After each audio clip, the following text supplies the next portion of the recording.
You know,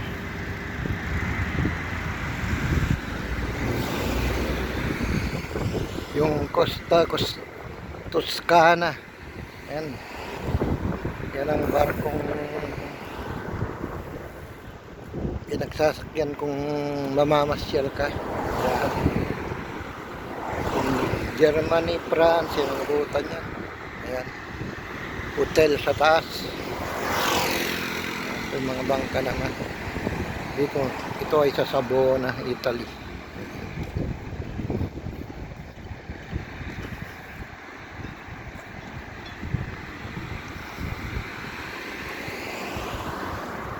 Laking barko.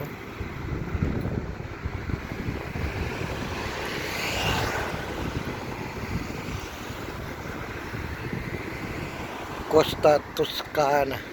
Punta tayo sa Italia, ito Croce Rosse ka namin.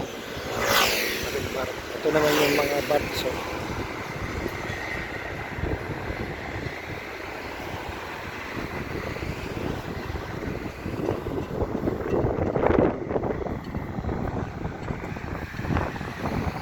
Ito ang kabayan. Ayan.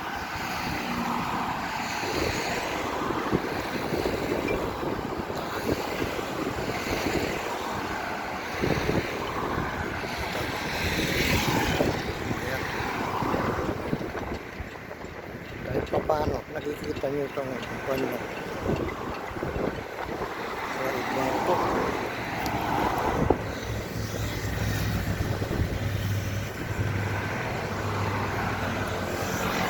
Sino nyo?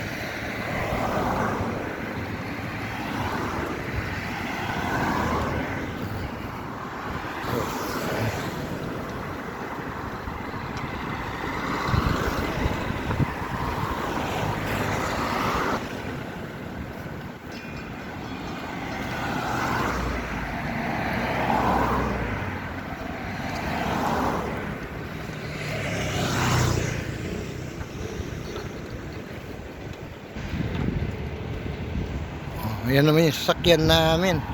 Ayan. O, kahit pa paano napakuhan ko sa inyo. O, sasakay na kami. Ayan. O, ito yung upla. O, ito sasakay na kami dito. Ito naman pamangkin ko. Ayan. O, at least nakita natin itong Croce Rosse ng Italia. O, ayan. Ayan. Kung hindi pa ako naka seatbelt. Okay. Bye-bye. Tami na. Yan o. Yan. Ganda mga kabayan. Ayan. O. Ito naman yung talagang port dito sa Italia ng Savona. O. Yan. Yan yung pinagkukuha ng mga pan ng mga langis dyan. Ayan o. Ang ganda. Ayan. Ayan ang mga daanan ng barko. Tunnel. Ayan, ito naman yung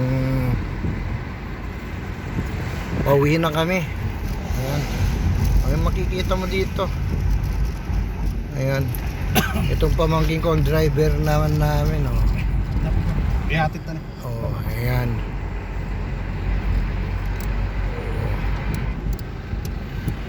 Bayan, ang ganda, oh. Tingnan mo naman ang ginagawa ng Italia, bundok, ginawa niya ng kuwan ng tunnel na daanan. Oh. Ayan.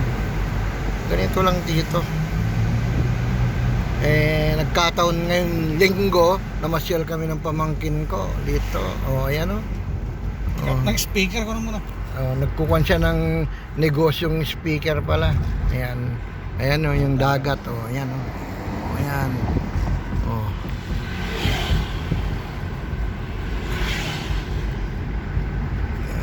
Ngayon oh. Ayan oh. Oh. Ayan, tinatakuan ko na ito kahit pauwi na kami. Ang gandang dagat. Oh, ayan oh. Ayan yung mga kuan, mga barko na pagdadaong sila diyan, makukuha sila ng refuel ng langis. Ayan. Medyo namataas, di natin makita yung dagat. Ayan. Oh, ayan. Kasi park na ito eh. Kaya linagyan ng mga bulaklak dyan oh. Ito, mga bulaklak. Pero ang ganda oh. Bundok ito. Tabi ng bundok itong dagat. Oh, ayan. Kikita nga yun. Ayan o. O paano ka ba? Hanggang dito na lang. Bye-bye.